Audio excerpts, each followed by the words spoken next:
We are going to be here for 3 days, today, tomorrow, day after.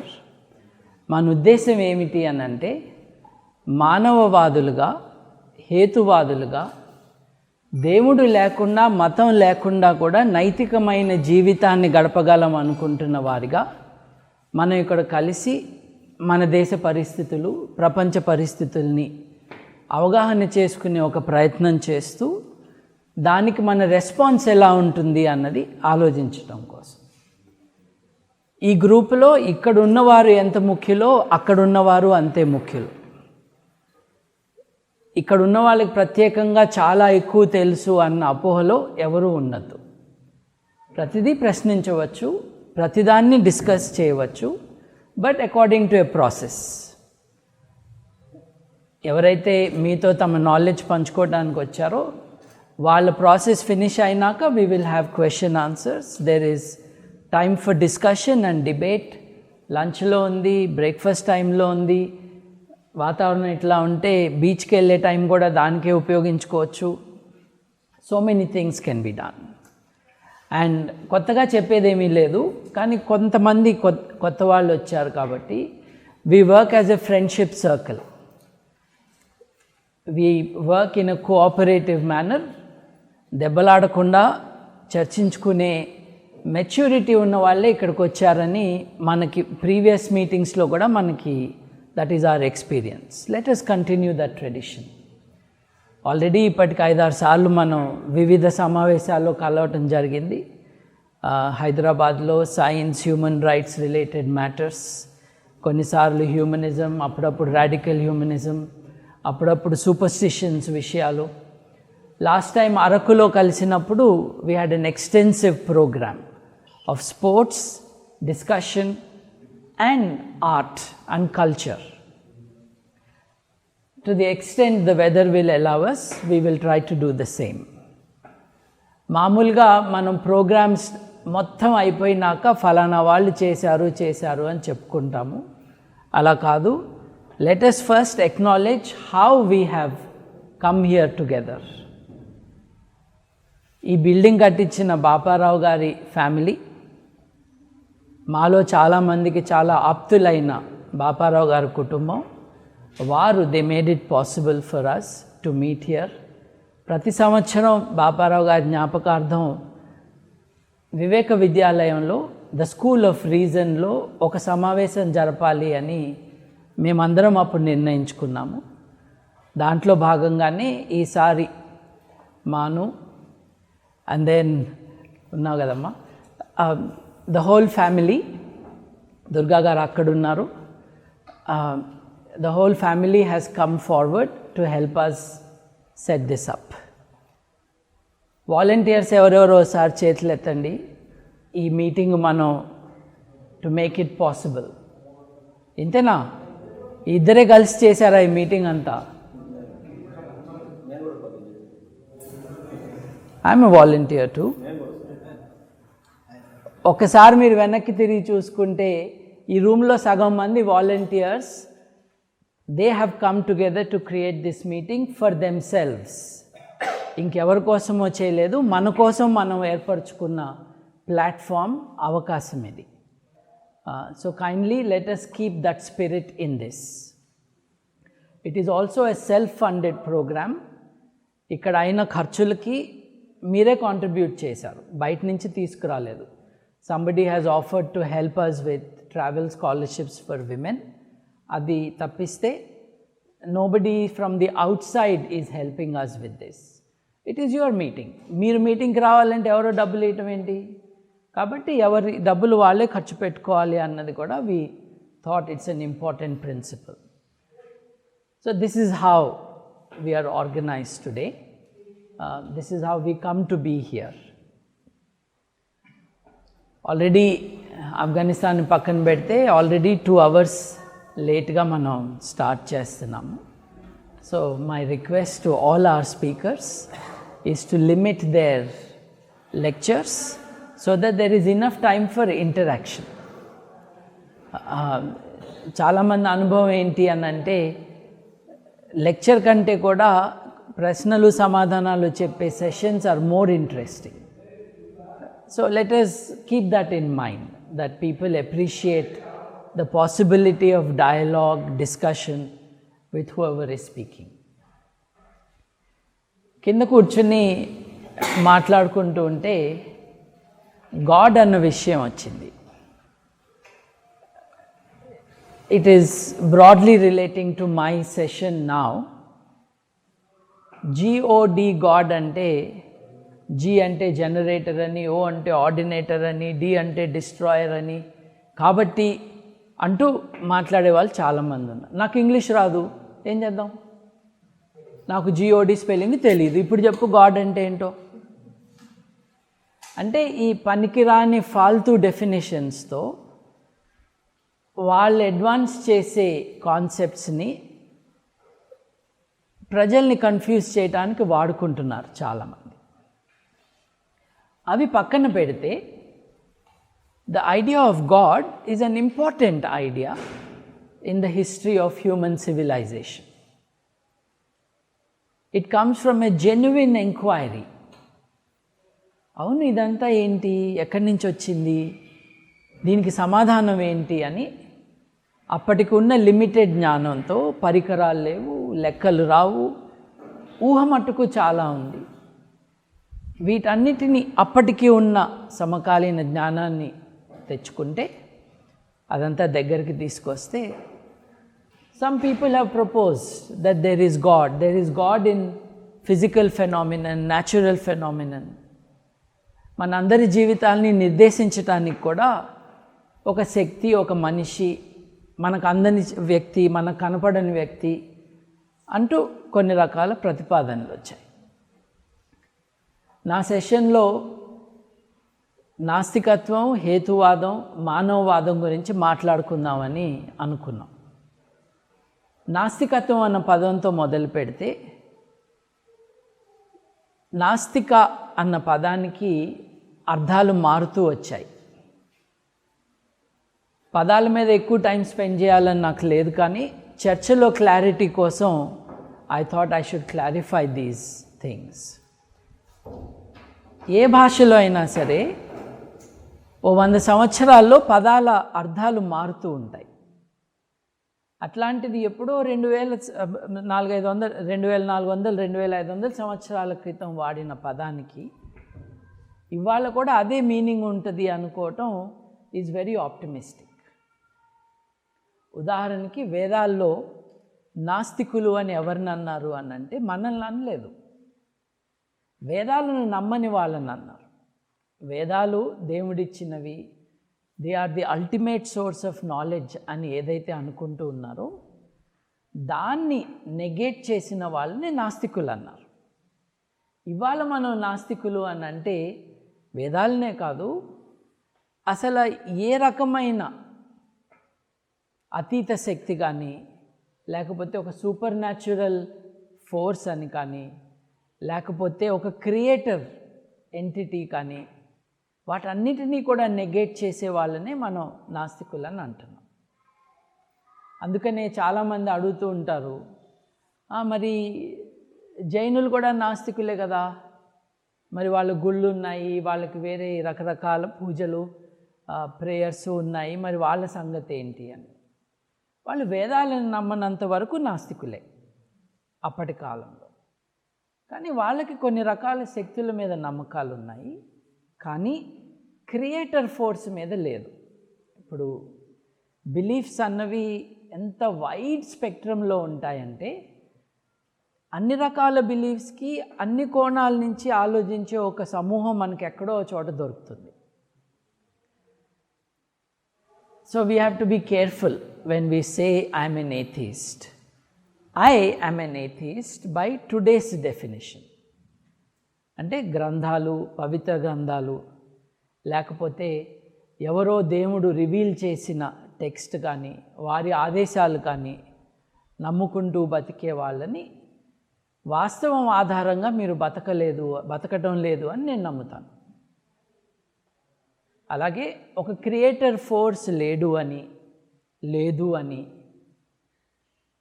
ఈ విశ్వాన్ని explain చేయాలి అని అంటే, దేవుడు అన్న కాన్సెప్ట్ ఈజ్ థరోలీ ఇన్అడిక్వేట్ అని, ఈ విశ్వాన్ని అర్థం చేసుకోవాలి, దాన్ని ఎక్స్ప్లెయిన్ చేయాలి అని అంటే నిజానికి standard model of the universe మనం ఇవాళ కానీ రేపు కానీ ఆ విషయం కూడా చర్చించుకుంటాం. రాజేష్ గారు వచ్చారు. ఈ standard model of the universe ఏమిటి అని మనం ఎగ్జామిన్ చేస్తే it has a better explanation than any of the ancient books that we have through religion. అలాగే చాలామంది నేను నైతికంగా బతకాలి, నేను మంచి మనిషిగా ఉండాలి అని అంటే, నేనే కాదు సమాజం కూడా మంచిగా ఉండాలి అని అంటే, మరి నాకు ఒక గైడ్లైన్ కావాలి కదా, నన్ను భయపెట్టేవాడు ఎవడో కావాలి కదా, చచ్చిపోయాక నేను నరకంలో పెడతాననేవాడు కావాలి కదా అనుకుని చాలామంది కోరుకుంటూ ఉంటారు. నిజానికి ప్రపంచంలో అత్యంత మతపరంగా ప్రభావితమైన దేశాలని మనం చూసుకుంటే మన దేశం కూడా దాంట్లో భాగమే. మనకంటే ఎక్కువ ఆఫ్ఘనిస్తాను, పాకిస్తాను, నైజీరియా, రువాండా, లేదు నేపాల్, బంగ్లాదేశ్, ఈ దేశాలన్నీ మనం చూసుకుంటే వాటిల్లో నైతికత ఎక్కువ ఏం కనిపించలేదు. నాస్తికులు ఎక్కువ ఉన్న సమాజాల కంటే ఎక్కువ నైతికత అయితే అసలు లేదు. కనీసం మానవ హక్కులు కూడా లేవు. నేను చెప్పిన దేశాల్లో నైజీరియా కానీ, రువాండా కానీ, ఆఫ్ఘనిస్తాన్ కానీ, పాకిస్తాన్ కానీ, బంగ్లాదేశ్ కానీ, భారతదేశం కానీ మనం కరప్షన్ ఇండెక్స్లో బాగా అవినీతి ఉన్న దేశాల్లో మనం టాప్లో ఉన్నాం. ఆడవారి హక్కులకి ఏమాత్రం స్థానం కల్పించని సమాజాలు ఇవే. మానవ హక్కులు లేనివి ఇవే. హ్యూమన్ డెవలప్మెంట్ ఇండెక్స్లో ముందున్న దేశాల్లోనే నిజానికి మనం చూస్తున్నాము దేవుడి మీద నమ్మకం తక్కువ ఉన్న వాళ్ళు ఉన్నారు అని. మతం ఇన్ఫ్లుయెన్స్ చాలా తగ్గిపోయిన సమాజాలు అవి అని కూడా మనకు అర్థమవుతాం. నిజానికి ఒక ఆయన చెప్పాడు, అది కొంటిగా చెప్పిన విషయం కాదు. ఏ మేరకు సోషల్ సెక్యూరిటీ స్ట్రాంగ్గా ఉంటుందో సమాజంలో ఆ మేరకు దేవుడి ఇన్ఫ్లుయెన్స్ తగ్గిపోతుంది. అంటే అభద్రత ఎక్కువైతే ఎక్కడ ఉంటుందో అక్కడ ఒక దేవుడు లాంటి శక్తి, నన్ను కాపాడేవాడు కావాలి, నన్ను చూసుకునేవాడు కావాలి అనుకునే కోరిక ఎక్కువ ఉంటుంది, అవసరం ఎక్కువ ఉంటుంది.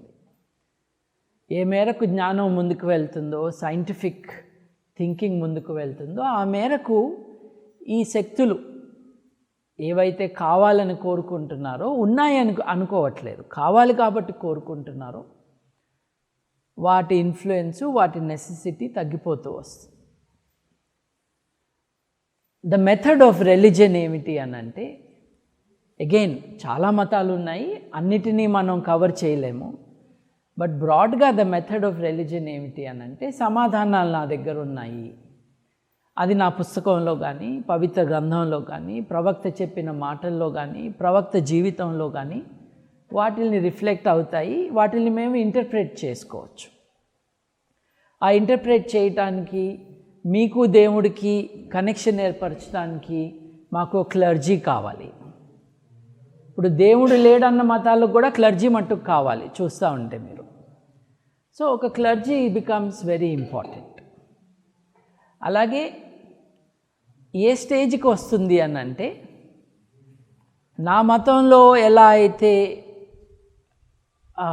డైరెక్షన్స్, ఇన్స్ట్రక్షన్స్ ఉన్నాయో ఆ రకంగానే నేనే కాదు అందరూ బతకాలి అని.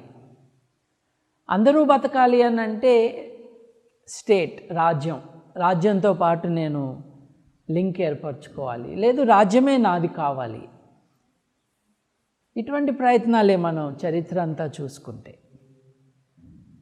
ఫ్రాన్స్లో ఏం జరిగిందంటే, చాలామంది అనుకుంటారు రోమన్ క్యాథలిక్ పోప్ అనే ఆయన వాటికన్లో, రోమ్లో ఉంటాడు అని. ఇవాళ అది నిజమే. చాలామందికి తెలియని విషయం ఏంటంటే, ప్రపంచంలో చాలామంది పోపులు ఉన్నారు ఇవాళకి కూడా. కాకపోతే ఎక్కువగా మాట్లాడుకునేది రోమన్ క్యాథలిక్ పోప్ గురించి. ఆయన ఇవాళ ఉంటున్నది వాటికన్ అనే ఒక దేశంలో.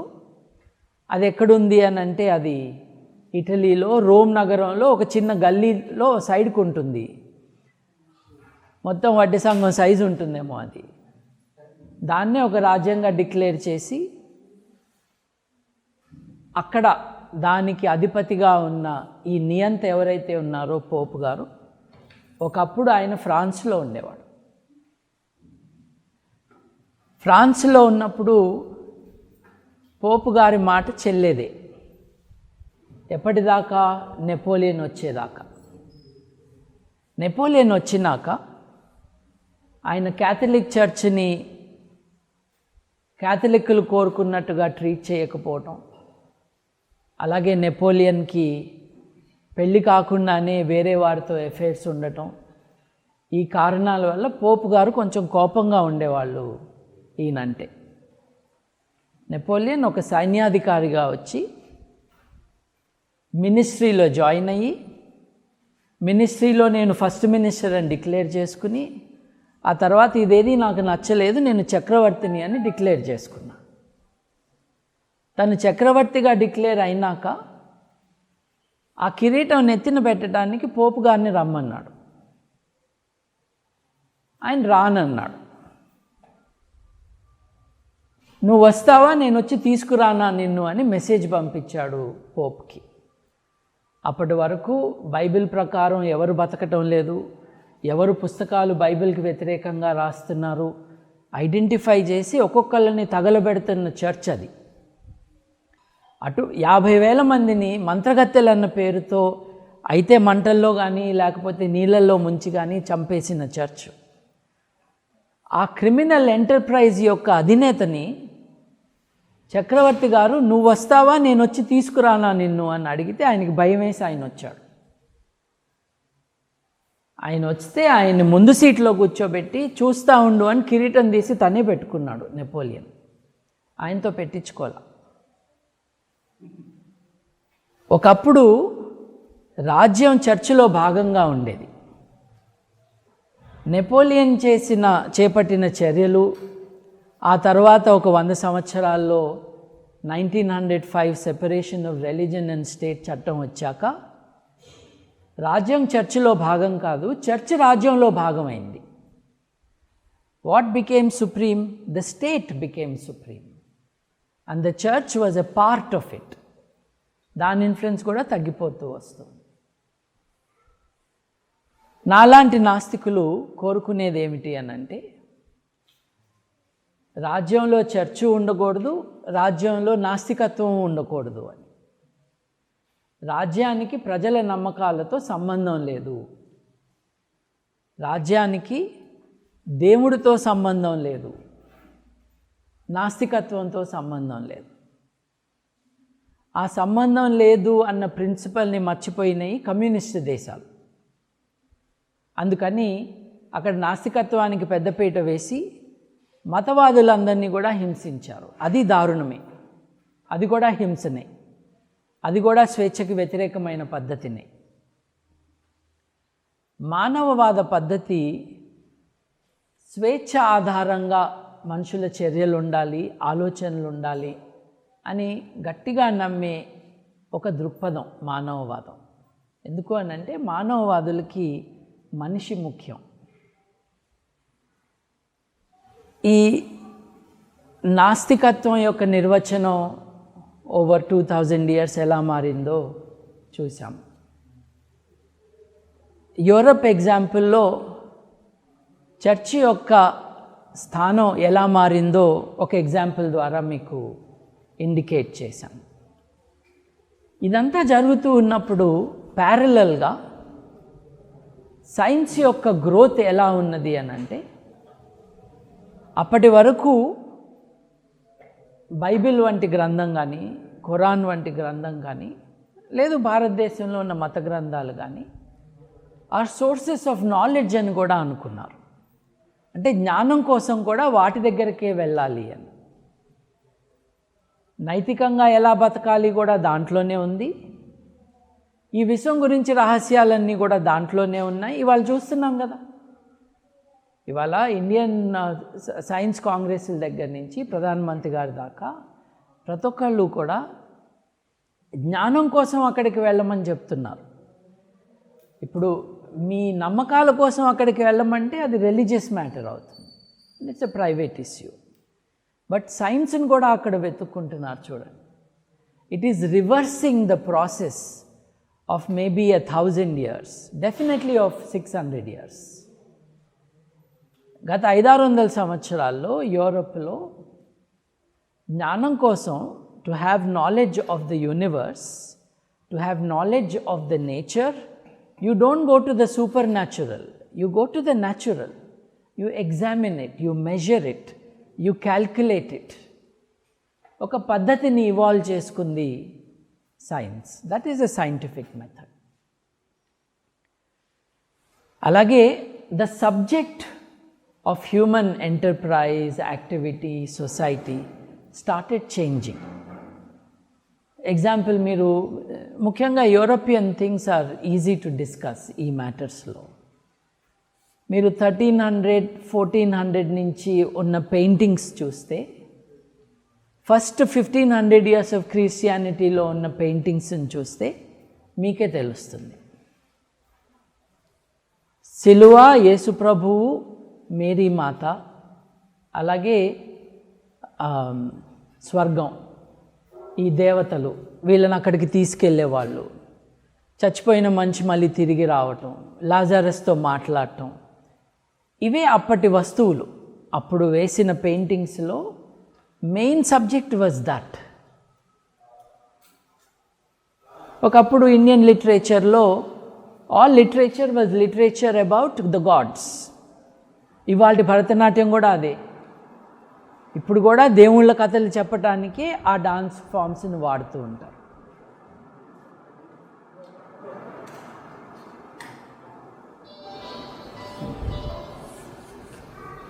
అంటే the subject, the focus, the attention, the priority of human beings started shifting slowly. దేవుడి దగ్గర నుంచి ఎక్కడికి వెళ్ళారు? రాజుగారి దగ్గరికి వెళ్ళారు. దేవుడి బదులు రాజుల గురించి వేయటం మొదలుపెట్టారు.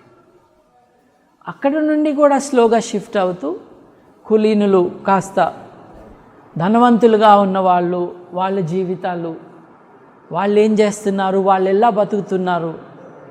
ఫ్యాన్ స్పీడ్ తగ్గిస్తారండి, మోతగా ఉంది.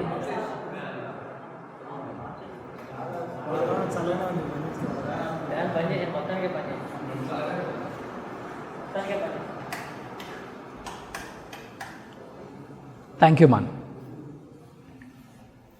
స్లోగా the focus of human enterprise was shifting. So దేవుడి దగ్గర నుంచి దేవుడు, దేవతలు, స్వర్గం, యేసుప్రభు, ఆయన తల్లి, అక్కడి నుండి it came to the Kings. అక్కడి నుండి కొంచెమే, ఎక్కువ కాదు, కొంచెం తగ్గి. దానికి కూడా చాలా కారణాలు ఉన్నాయి. అది ఇంగ్లాండ్లో డెవలప్మెంట్ కావచ్చు, మ్యాగ్నా కార్టా కావచ్చు, very very latest development in Europe అయితే ఫ్రెంచ్ రెవల్యూషన్ కావచ్చు, రాజుగారిని దింపేయటం కావచ్చు. కాస్త ధనవంతులు, వారి జీవితాలు, వాళ్ళ పిక్నిక్లు, ఆ బొమ్మలు, వాళ్ళు కుక్క పిల్లలతో ఆడుకోవటాలు, this became the main subject. అక్కడి నుండి ఇప్పటి వరకు మనం చూసుకుంటే there is a radical transformation of all this. People are looking at humans. Satyajit Ray లాంటి వాళ్ళు పావర్టీ మీదే ఫోకస్ చేశారు. Do you see any painting anywhere in the history of religion where the poor people are focused? ఎక్కడా కనపడదు. ఆదుకోవాలంటారు, ఆకలిగా ఉన్నవాడికి ఏదో చెయ్యాలని అంటారు, మానవ సేవే మాధవ సేవ అంటారు, కానీ చేసేది మాధవ సేవనే, మానవ సేవ కాదు. Slowly this has change. ఇది జరుగుతున్న టైంలోనే ఈ ప్రపంచానికి కేంద్రం మన భూమి అని అనుకున్నాం. ఒకప్పుడు భూమి బల్లపరుపుగా ఉందని అనుకున్నాము. అది కాదని చెప్పిన విజ్ఞులు, అప్పటి శాస్త్రవేత్తలు చాలామంది ఉన్నారు, దాంట్లో అనుమానం ఏం లేదు. కానీ బ్రాడ్గా అందరూ నమ్మింది ఏమిటి అని అంటే, భూమి బల్లపరుపుగా ఉంది, ఈ భూమి చుట్టూనే అన్నీ తిరుగుతూ ఉన్నాయి. నిజానికి అలాగే అనిపిస్తుంది కూడా. చంద్రుడు, సూర్యుడు ఉదయించటము, అస్తమించటము, అదంతా రాజేష్ గారు హ్యాండిల్ చేస్తారు, రామ్ గంగరాజు గారు హ్యాండిల్ చేస్తారు. But that concept started changing. Actually సోక్రటీస్కి ముందు గ్రీకులు కూడా చెప్పారు, అది తప్పు, అది అబద్ధం అన్నారు. సూర్యుడు అగ్నిగోళం అన్నారు, అణువులతో నిర్మించబడిన విశ్వం అని చెప్పారు. భారతదేశంలో చెప్పారు, బుద్ధుడి కంటే చాలా ముందు చెప్పారు ఆ విషయాలు. కానీ అవి ఫిలసాఫికల్ స్పెక్యులేషన్సే, ఎందుకంటే ప్రాక్టికల్గా దానికి రుజువులు ఎక్కడా లేవు. అప్పటికున్న జ్ఞానం ప్రకారం అవకాశం కూడా లేదు, పరికరాలు లేవు, ఎగ్జామిన్ చేయడానికి ఏమీ లేదు. మనం ఈ విశ్వానికంతా భూమినే కేంద్రం అని అనుకుంటున్న టైంలో కోపెర్నికస్ కానీ గెలీలియో కానీ అక్కడైతే వాళ్ళు చెప్పింది ఏమిటి అని అంటే, అసలు భూమినే సూర్యుడు చుట్టూ తిరుగుతుంది, సూర్యుడే విశ్వానికి కేంద్రం అని వాళ్ళు నమ్మారు. వాళ్ళు చెప్పింది తప్పేగా. ఇవాళ మనం చూసుకుంటే భూమి సూర్యుడు చుట్టూ తిరగటం వరకు కరెక్టే, కానీ గెలీలియో అంత బాగా కరెక్ట్గా చెప్తే కేప్లర్ అవసరం ఉండేది కాదు మనకి. కేప్లర్ వచ్చి దాన్ని ఇంకొంచెం ముందుకు తీసుకెళ్ళాడు. గెలీలియో ఏం నమ్మాడు? మనకున్న ఆఖరి గ్రహం శనిగ్రహం అని నమ్మాడు. ప్రపంచంలో మొట్టమొదటిసారిగా శనిగ్రహాన్ని చూసిన ఏకైక వ్యక్తి గెలీలియో.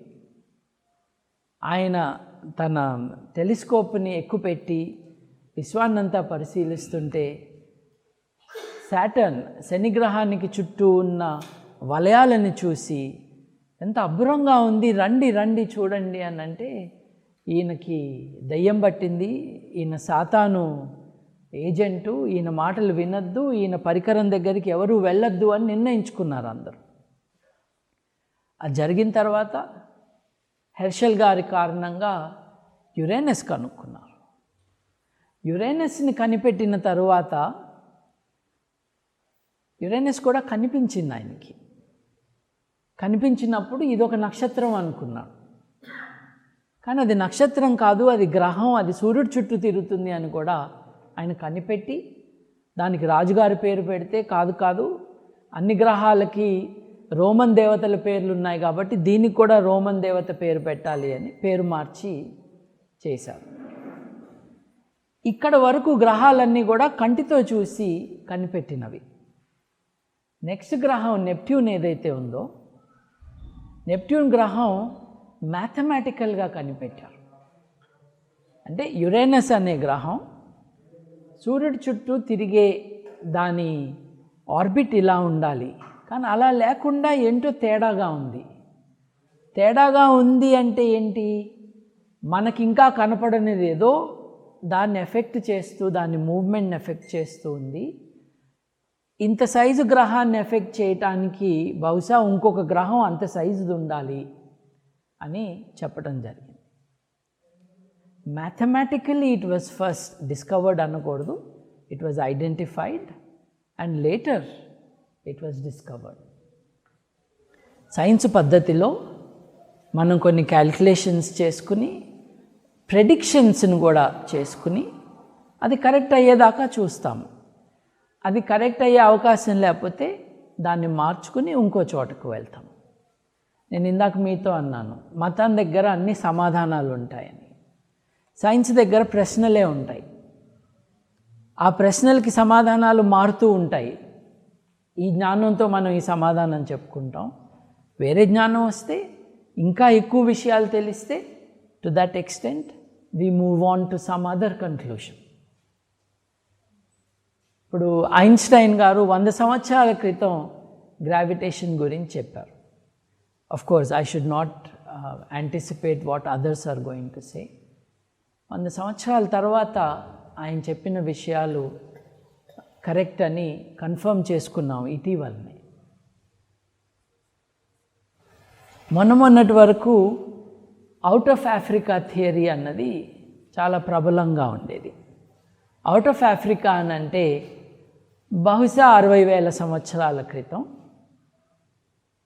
మనం హోమోసేపియన్స్ అని ఎవరినైతే అంటున్నామో ఆ మనుషులు కాలినడకన to antiquity.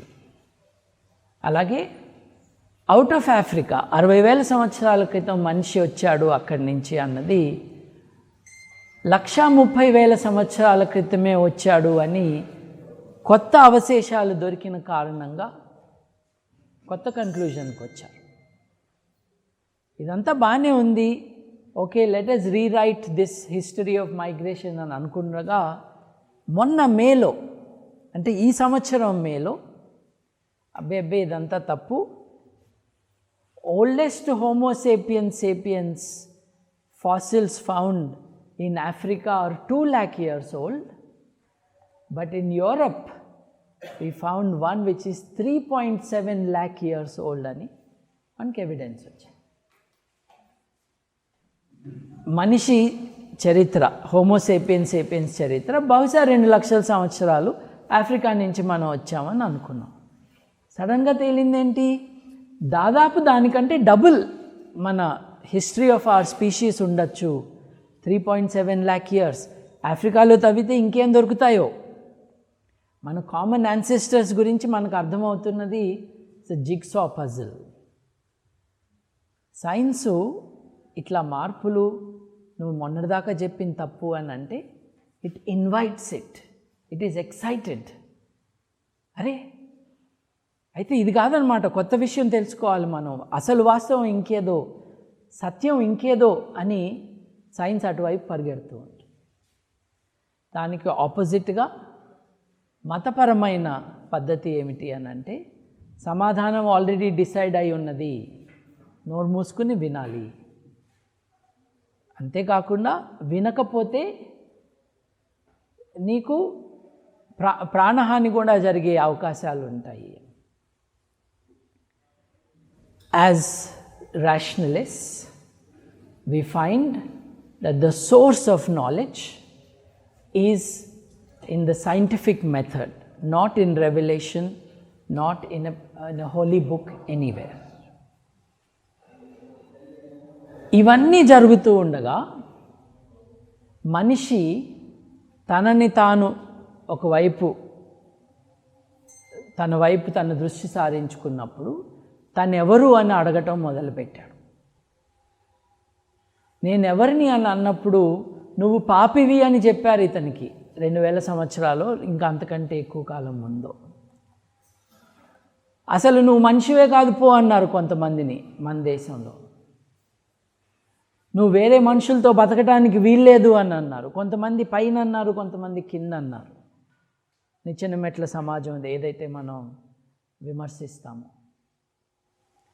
Who is human, what makes you human అన్నదానికి నిర్వచనాలు మనిషి కేంద్రంగా నిర్మించటం మొదలైంది. నిర్వచనాలు అని అంటున్నాను ఎందుకంటే there is no single way of looking at this, there are many ways of looking at it. ఒకసారి కేంద్రం మనిషి అయితే, ఒకసారి ఒక రకంగా చూసుకుంటేనేమో భూమి విశ్వానికి కేంద్రం కాకుండా పోయింది.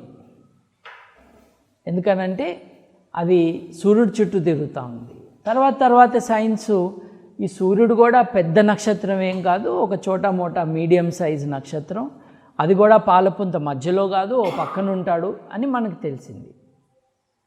కానీ ప్యారలల్లీ మనకి ఏం తెలిసింది అని అంటే the human is at the centre of our society అని. దాని అర్థం వీఆర్ అగెయిన్స్ ది ఎన్వైరన్మెంట్ అని కాదు.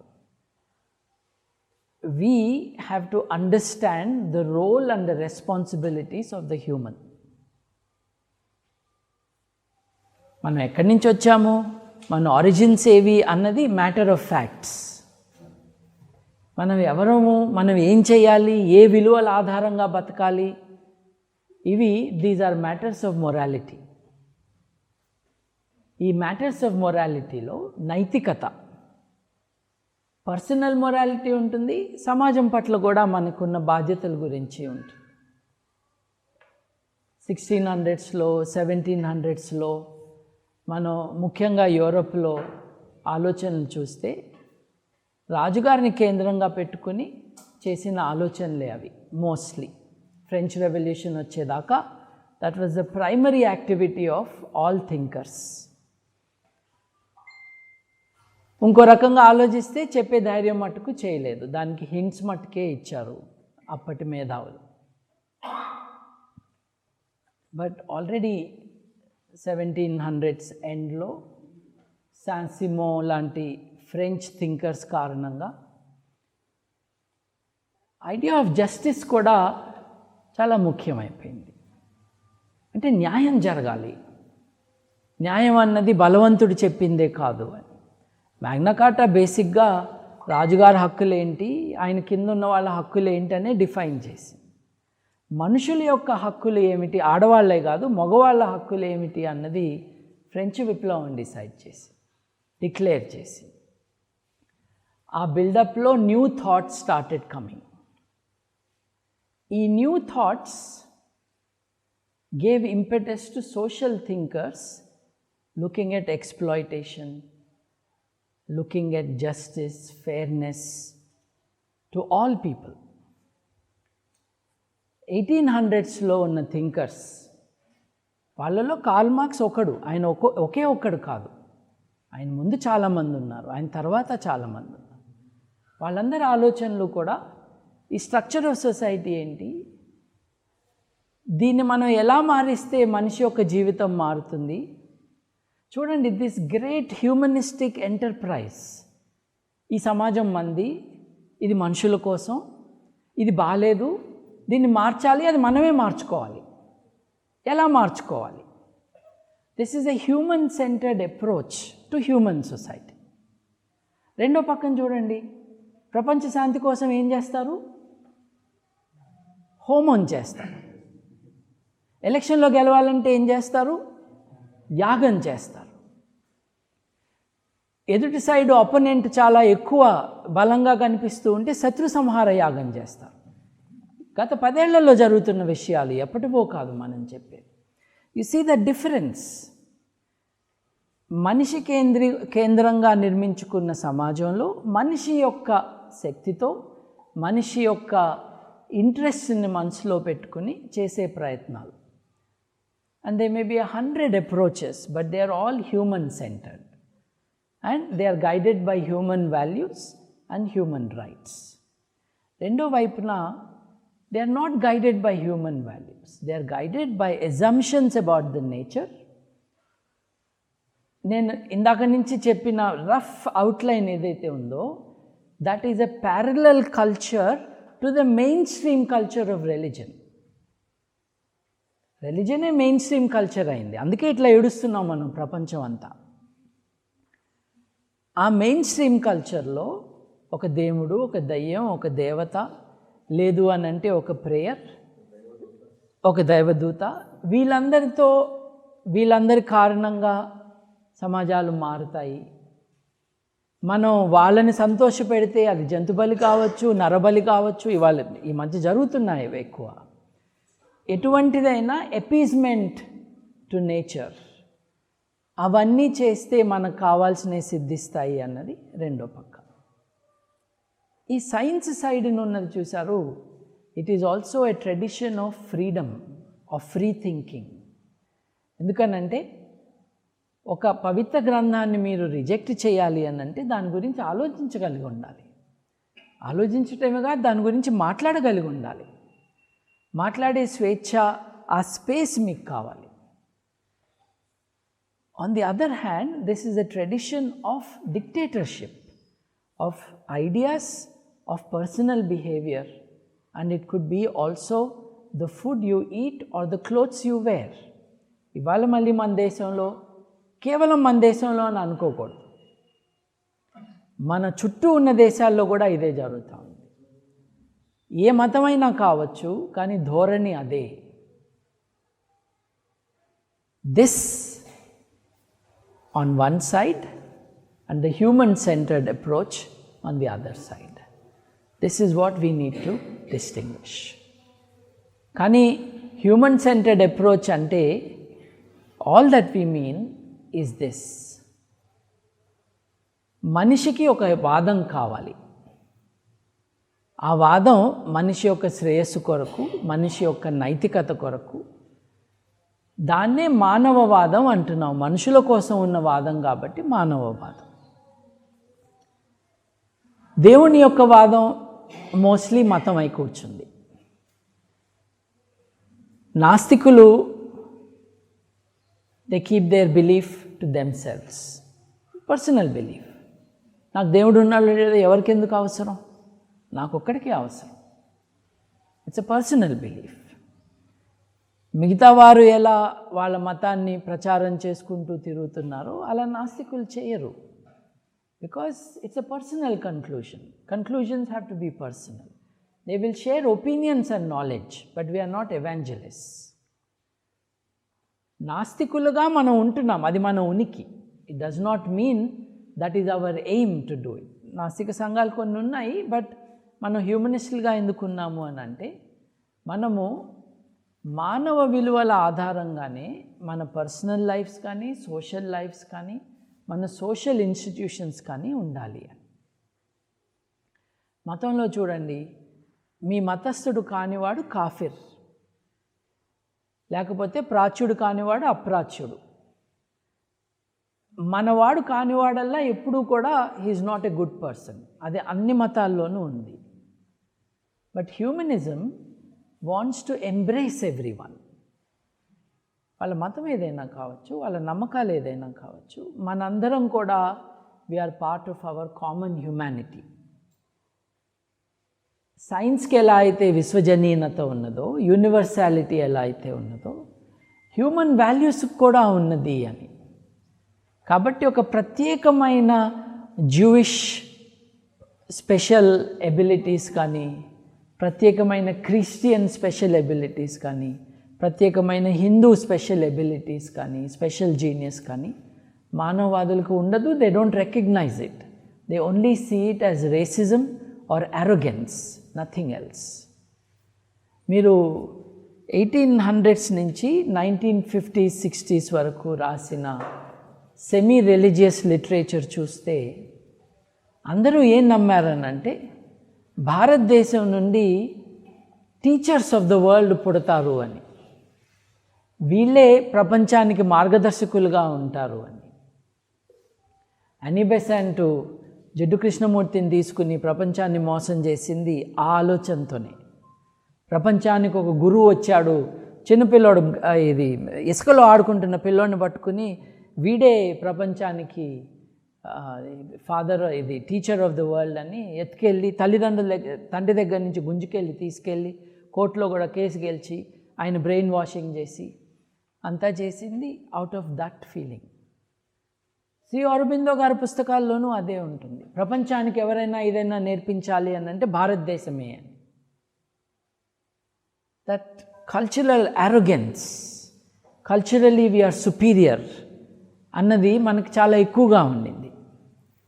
ఏ కాలంలో ఉండింది అన్నది కూడా మనం మనసులో పెట్టుకోవాలి. 33 కోట్ల మంది ఉన్న దేశంలో, లక్షల మంది ఆకలి లేక చచ్చిపోతున్న దేశంలో, ప్రపంచానికి నేనే మెసేజ్ ఇస్తా అని ఏదో ఒక సొంత పీఠం వేసుకుని జింక చర్మం మీద కూర్చొని ముక్కు మూసుకుని మాట్లాడితే చాలదు.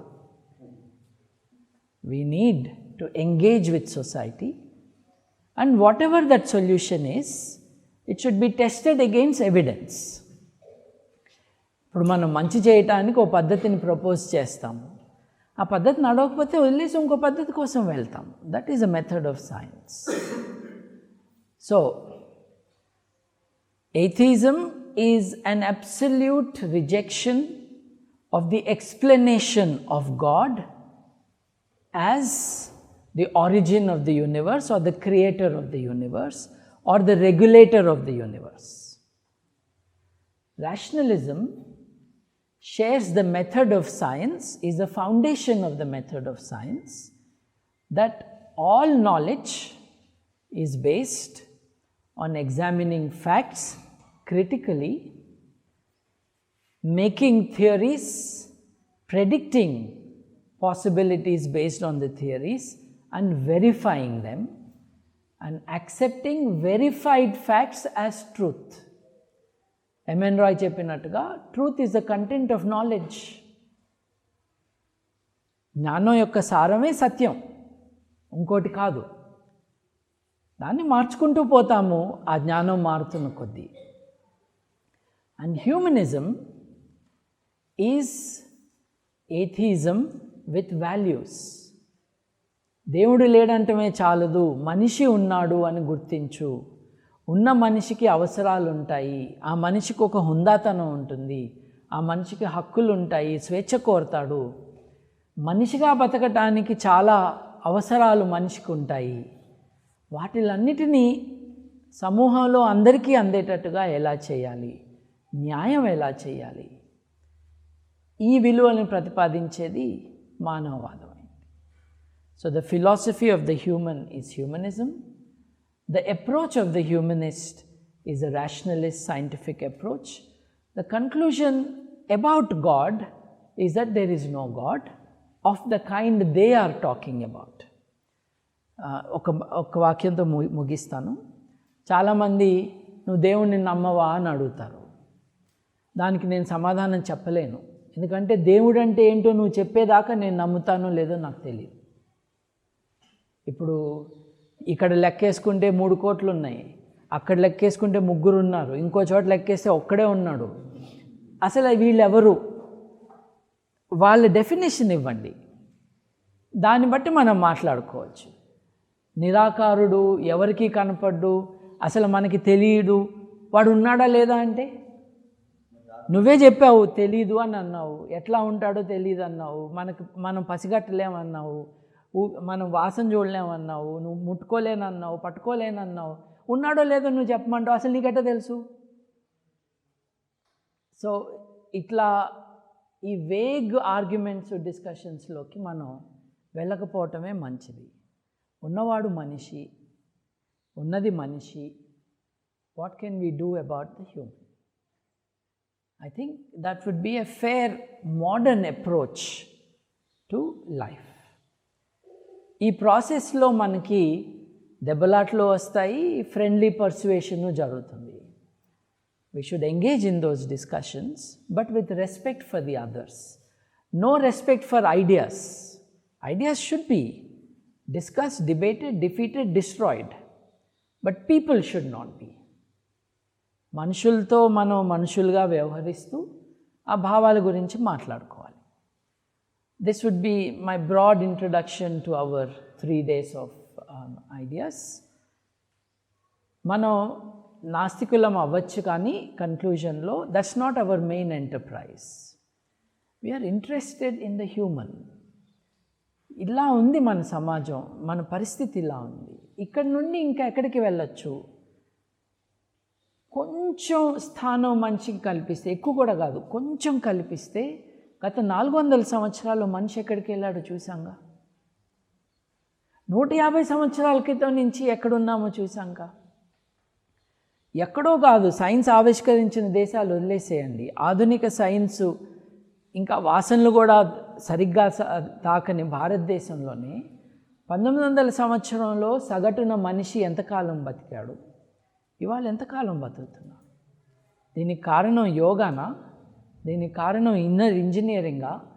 దీనికి కారణం ఆర్ట్ ఆఫ్ లివింగ్, ఊపిరి పీల్చుకోవటాలా? లేకపోతే సైన్స్ ఇచ్చిన నాలెడ్జ్, మన హెల్త్ పర్స్పెక్టివ్స్ మారిన కారణంగానా?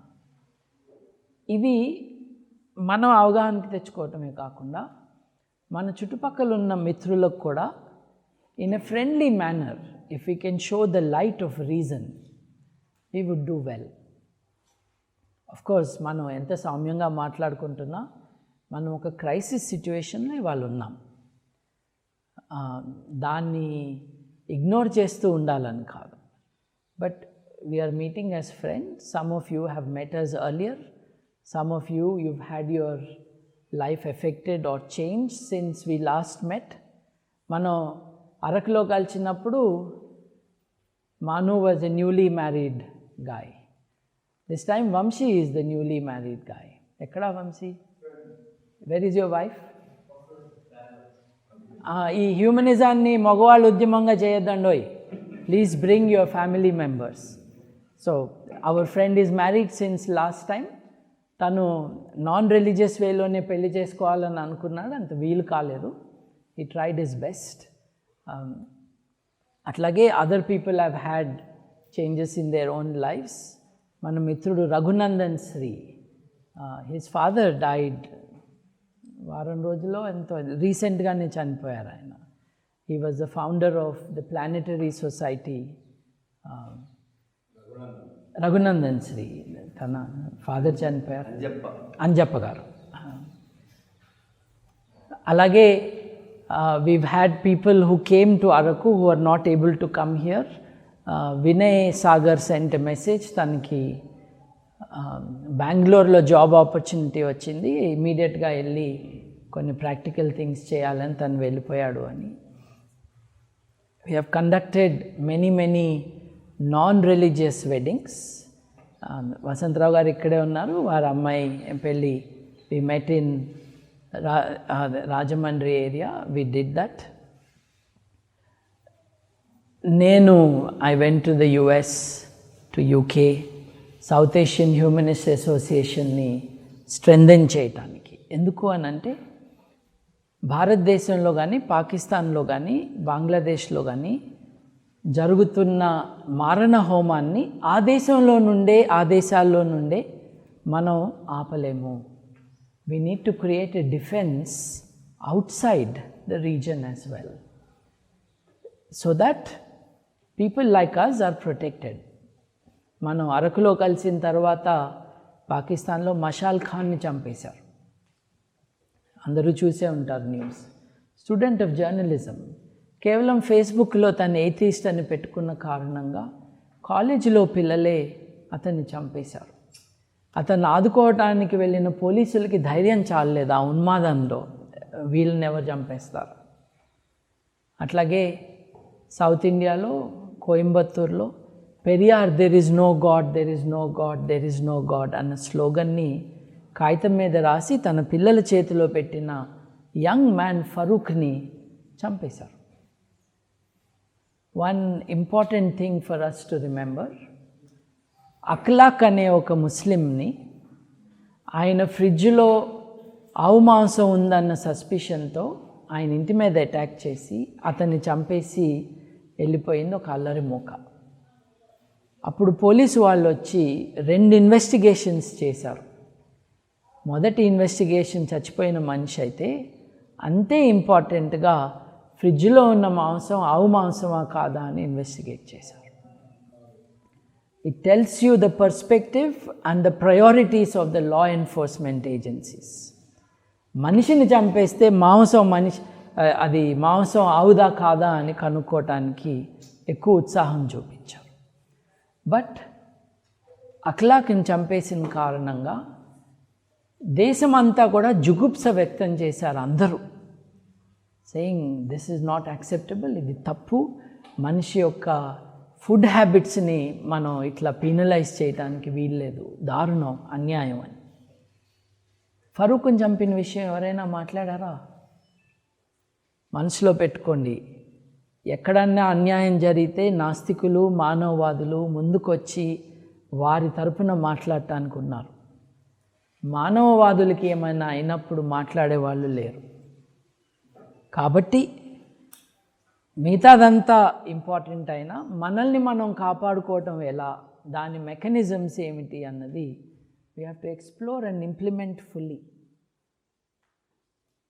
ఆల్రెడీ ఆగస్ట్ 20న మనం దాబోల్కర్ గారిని చంపిన ఉదంతాన్ని మళ్ళీ గుర్తు తెచ్చుకుంటున్నాం. హైకోర్టు వ్యాఖ్యలు పాస్ చేసింది, ఇది కాన్స్పిరసీ, ఇది డెలిబరేట్గా చేసింది, మీరు సరిగ్గా ఇన్వెస్టిగేట్ చేయట్లేదు. 2 రోజుల క్రితం కూడా మళ్ళీ హైకోర్టు వ్యాఖ్యలు స్ట్రిక్చర్స్ పాస్ చేసింది. Nobody is going to save us, we have to protect ourselves. We have to do it carefully and wisely. ఆ కాంటెక్స్లో we started developing South Asian humanist association. కెనడాలో, అమెరికాలో, యూకేలో, ఫ్రాన్స్లో, జర్మనీలో there is a presence for this organization. And very soon, I think in Australia, we have done a lot. Ram Garu, he is here. He is originally from the US. అక్కడున్న మిత్రులందరం కలిసి we managed to crack through some of the media barriers there. చాలా interviews Ram గారు organise చేశారు to say what humanist stand for. చాలామంది అపోహలో ఉన్నారు, మానవవాదులు అంటే దేవుణ్ణి తిట్టేవాళ్ళు అని. కాదు, మంచి చేస్తున్న మనిషిని పొగిడేవాళ్ళు, తప్పు చేస్తున్న మనిషిని సరైన దారిలో మారమని చెప్పేవాళ్ళే మానవవాదులు.